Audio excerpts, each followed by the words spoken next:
Hi friends, Mahanadhi serial next ப்ரோமோல காவேரி ராகினியோட தொல்லை தாங்க முடியாமல் ஆஃபீஸ்க்காவது போகலாம் அப்படின்னு கிளம்பி போயிடுறாங்க. விஜய் வீட்டுக்குள்ளே வந்து பார்க்கும்போது எங்கேயுமே காவேரியை காணோம் அப்படின்னு தாத்தா கிட்ட கேட்குறாங்க. ஆஃபீஸ்க்கு போயிருக்கிறதா சொல்ல அங்கே ஏகப்பட்ட பிரச்சனை. எதுக்காக காவேரியை போக விட்டீங்க? நானே போகாமல் காவேரியை பார்க்கறதுக்காக தான் வீட்டுக்கு வந்தேன் அப்படின்னு கிளம்பி போகிறாரு. அங்கே போனாலும் அங்கே காவேரி இல்லை. என்னாச்சு அப்படின்னவும் ஏதோ பிரச்சனை இல்லை சார், போகிற பிரான்ச்சுக்கு போயிருக்காங்க அப்படின்னு அந்த லேடி சொல்கிறாங்க. என்னமோ ஏதோ ஒன்று பதற்றத்தில் காவேரிக்கு ஃபோன் பண்ணால் நான் வந்துகிட்டு இருக்கேன், ஒன்றும் இல்லை, எல்லாமே சால்வ் ஆயிடுச்சு அப்படின்னு சொல்கிறாங்க. நம்ம காவேரி இவ்வளோ பெரிய விஷயத்த ரொம்ப ஈஸியாக சால்வ் பண்ணிட்டேன்னு சொல்கிறாங்களேன்னு ரொம்ப பெருமையாக அதிசயமாக பார்க்குறாரு நம்ம விஜய்.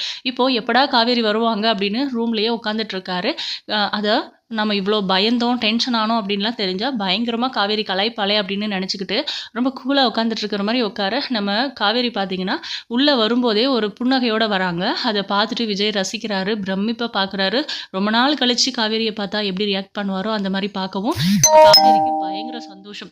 என்ன அப்படி பார்க்குறீங்க அப்படின்னு வந்து கேட்கவும், அதான் இன்னைக்கு என் கண்ணுக்கு நீ ரொம்ப அழகாகவும் ரொம்ப அதிசயமாகவும் தெரிகிற அப்படின்னு சொல்கிறாங்க. என்ன உங்கள் பிரச்சனையை சால்வ் பண்ணிட்டேன்னா அப்படின்னு, பார்த்தியா கிண்டல் பண்ணுற அப்படின்னு சொல்லி, நீங்கள் பயந்தீங்கன்னு எனக்கு தெரியும் அப்படின்னு காவேரி சொல்ல, இதுக்கப்புறம் ஒன்றும் இல்லையே அப்படின்னு விஜய் சமாளிக்கிறாரு. ஸோ ஓகே, வெண்ணிலாவோட விஷயம் என்னாச்சு அப்படின்னு காவேரி கேட்க விஜய் முழிக்கிறாரு. இதை பற்றி என்ன முடிவெடுக்க போகிறாங்கன்னு வெயிட் பண்ணி பார்க்கலாம்.